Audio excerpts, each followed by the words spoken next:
You signed the contract this Monday, and things got pretty tense. It's a Hell in a Cell match, your last opportunity with Bobby Lashley. If you don't win, what is your plan to that match with Lashley at Hell in a Cell? My plan is to win, because if I don't, then I'm not going to get another match with Lashley. And I wrestled him last year at Backlash, got the victory. I've wrestled him a few times over the years, but he's operating at a different level right now, even though he's got all the distractions around him with the Lashley train and the likes, enjoying the life outside the ring. He is an absolute animal inside that ring. So I got to bring everything I've got. It's inside Hell in a Cell. There's no MVP trying to distract me on the outside. There's nobody that can ideally get inside that cell unless they've got bolt cutters, but I should probably spot them if they're trying to get in with bolt cutters and hit them with a chair or something. So this is the match that I've been waiting for. No distractions, Lashley and McIntyre one-on-one. Did you think that gives you an edge to that match with Lashley, having that recent experience in a Hell in a Cell? Absolutely. I mean, Lashley's no stranger to cage fighting, but this is a little bit different. Like, I assure you, like any cage he's been inside, he's not had his opponent take every weapon possible from underneath the ring and create weapons of destruction and torture, which I plan to do to him. And let's go to your book, your biography, A Chosen Destiny. For those who think that this old thing. Yes, I gotta be honest, I haven't read it yet because Brexit and all that stuff. Order books from the UK, it's a bit of a problem. But really? because you have to pay tax and stuff like that now, and so I have to wait until I can fly to Ireland to get my copy, and so I hope in August to have that copy in my hands. But for those fans who think they know you, is there stories on that book that will surprise the biggest fan of Drew McIntyre? Yeah, there is. There's stories in there that surprised Drew McIntyre. Like just the process of going back over my career, but also my life. I remembered things that I'd totally forgotten. And the biggest thing I took from it was there was a lot of people like throughout my life and career who really supported me and helped me to get to where I am today, especially the times in my career. For those who know my story, a lot of ups and downs in Drew McIntyre's career. The times when I was not just at rock bottom and 10 feet below rock bottom helped me dig back up to rock bottom and helped me get back on track, get back to my dream and back to WWE and winning the WWE championship. We wrote this book not just for wrestling fans, for everybody. And the intention was to inspire people through my story, especially during these difficult times. If you're in a dark place and you pick up this book and maybe you see something I've went through, and some of the lessons that I learned during that time, and it lets you know there's a light at the end of the tunnel, that things are going to be okay, and your future self will be tough, and appreciate everything you've gone through with your previous self. And that's what it all comes down to. I'm just looking to inspire people, but I got blown away by some of the stuff that I'd literally forgotten. And on your first run with WWE, obviously, everybody remembers when Vince on live TV said you were the chosen one. Then did you felt that nothing could bring you down, that you were unstoppable? Pretty much. I just assumed this was normal. And I talk about it in the book. And this is one of the things I realized when I was going through it, is my mindset at the time and why I thought the way I thought. And it's because since I was 15, I started wrestling.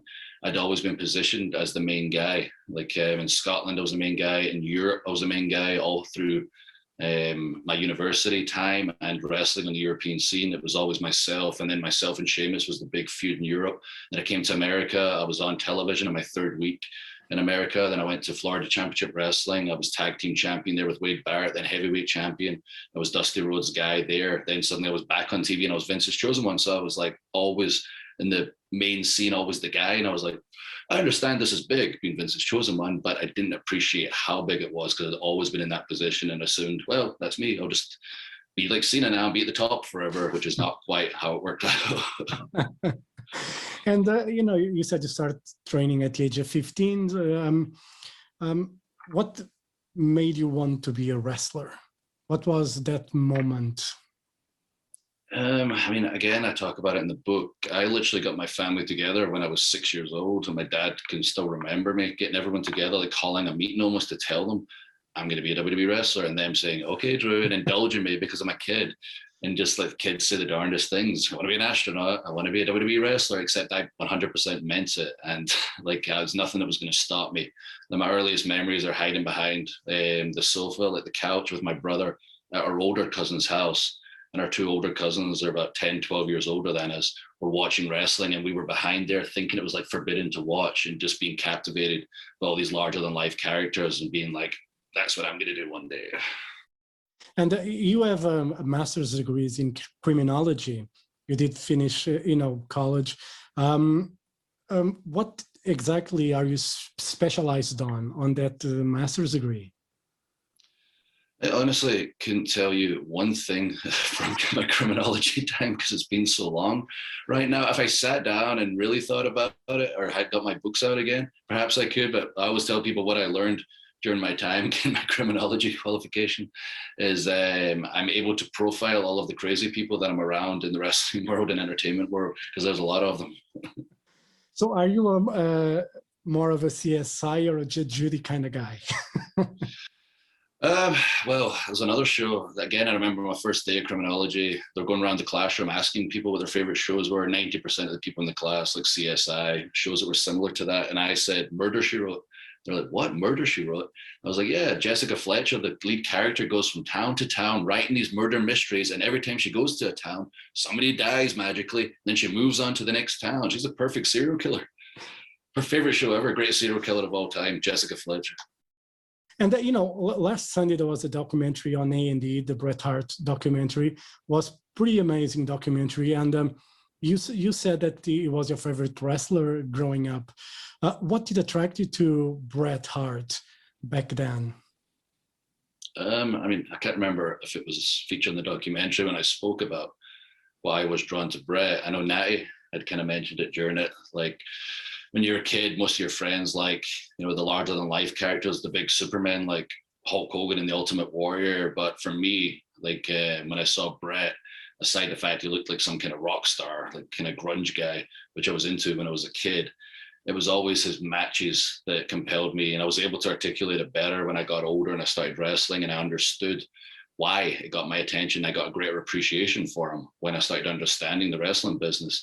Like, I used to sit down as a kid for my story time with my TV shows, my cartoons, the movies I would watch. But also, I remember the same feeling I would get for those shows for a Bret Hart match. So I would go, oh, Bret's on. I'd sit down and I'd watch it exactly the same way as I watched all those other shows as a child.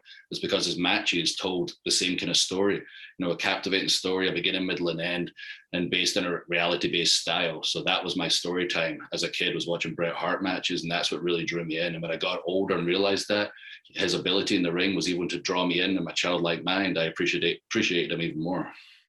And, as a tribute to Bret Hart being one of our favorite wrestlers, use the suplex that he did, almost like a carbon copy suplex. Oh, yeah, it's cool they did the side-by-side. Yeah. I gave myself a bit much credit saying I did exactly the same. Nobody does it like Bret. Like, I was inspired by Bret, and we do, like, I took the way he did it. I slow motioned it as a kid over and over and over. I watched that suplex, the exact technique he applied to hit that suplex. And even though I do different versions of it, when I land on the mat, I generally land exactly the same.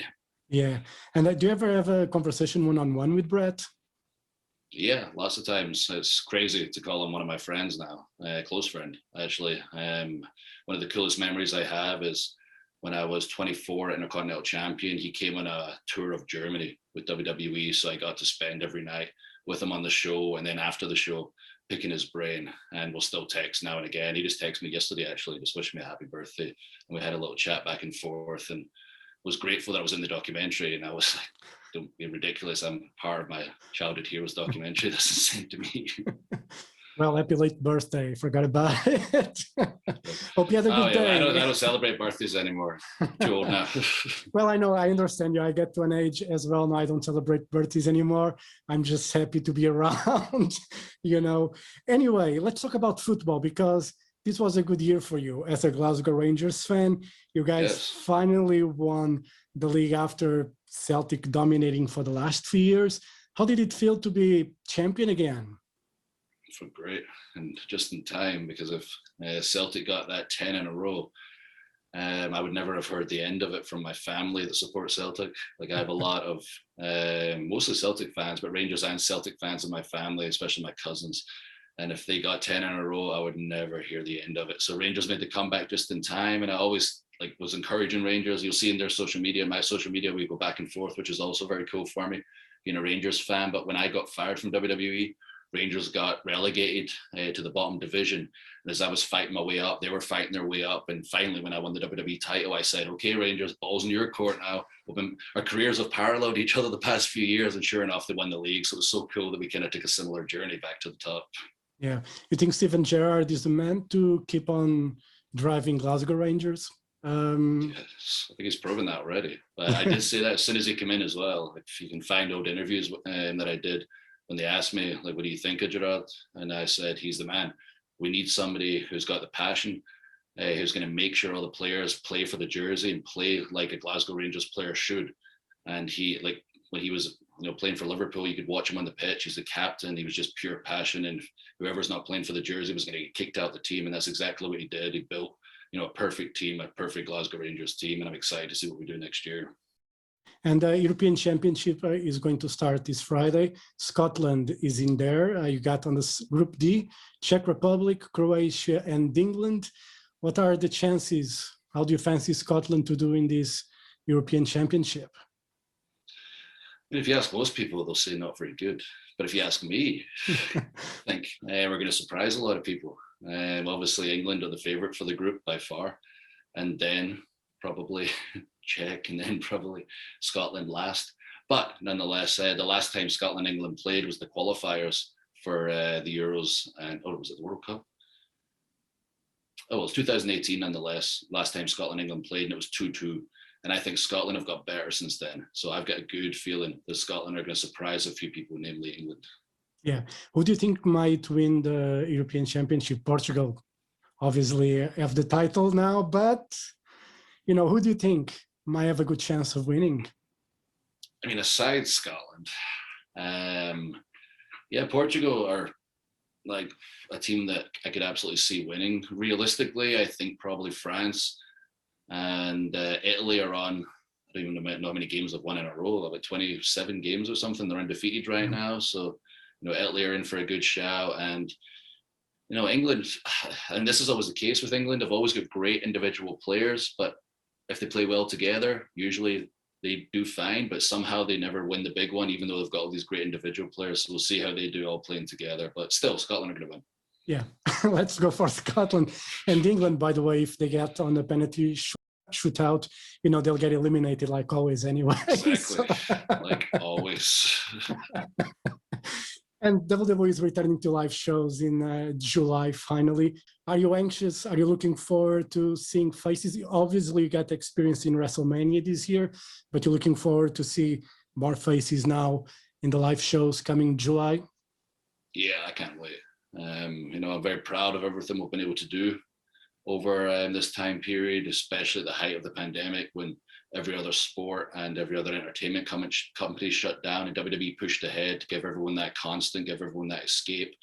And from the Performance Center, no fans, pivoting into the Thunderdome and having our virtual fans there. It's been a significant year of my career, that's for sure. But the biggest thing for me was keeping everyone entertained, keeping everyone's spirits up.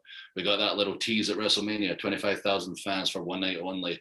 And walking out there, you could see by my face like how emotional it was for me, and I could see on the fans' faces how emotional it was for them. And then we're back in the Thunderdome, which is fine. We're just finishing up right now, but there's nothing like live fans, especially the WWE fans. We always say they're our number one superstar. They create the unique atmosphere of WWE, and this past year proved that to be 100% correct. And I can't wait to have them back. These shows, 25 shows in a row, are going to be like mini WrestleManias every night. And SummerSlam is going to be like WrestleMania this year, how big it is.